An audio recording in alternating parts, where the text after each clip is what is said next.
السلام عليكم البنات خواتاتي، كيف نتوما؟ مزيانين بخير؟ نتمنى تكونوا كاملين بخير وعلى خير. اليوم جيت نقدم لكم كسكسو ديالي وبالاحرى المهم ديال والدينا كاملين كيديروا بحال هاد الكسكسو.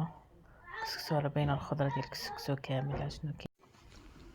المقادير باينه اختي، يعني خيزو، القرعه خضراء، القرعه حمراء، واحد الفيته، مطيشه، بصيله، الكرومب، هادشي اللي درت فيه، والعطريه. عاود العطريه اللي كاينه راه باينه. الفول كنت درتو ولكن مبقيتش درتو كامل. العطريه يعني سكينجبير، تحميره، خرقوم، الابزار، وشويه الملحه وشويه السمن. هادشي اللي كاين.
صافي سالي الكسكسو ديالي، بديت كنسقي فيه، حطيت ديك اللحيمات، كنفرقو ديك الخضيره كامله في الجناب هكذا. وديك البطاطا عاود على حسب العيال، وليدات كيبغيو بطاطا. صافي كنت نقول لكم انا كان عندي واحد، يعني هنا كندير ملي كنبغي نحط الكسكسو في الاول كنغسلو، عاد كندهنو بالزيت، وكنسقيه في المره الاولى بالماء يكون دافي حتى سخون، يعني يكون قريب للسخون، باش بحال كيطيب ليا دغيا، ما كيبقاش لي حيت ما كيكونش عندي الوقت ولا شي حاجه، كندير ليها الطريقه دغيا كيوجد ليا كسكسو جوج د الفورات ولا هكذا، كيكون طاب تبارك الله على حسب الكسكسو اللي كيكون زوين. صافي هادي اللي ما عندوش الوقت، يعني اللي ما عندهاش الوقت تقدر دير بحال هاد الطريقه. صافي كيوجد في جوج، يعني جوج كنت نقول لك تسقيات، يعني جوج فوق. صافي ها هو الكسكسو ديالنا وجد بالصحه والراحه، نتمنوا تجربوه بالطريقه ديالي، عنب خضره اللي كاين. صافي البنات ها هو الكسكسو ديالنا وجد، اذا نمشيو نتغداو بصحه وراحه، ونتمنى تجربوه البنات.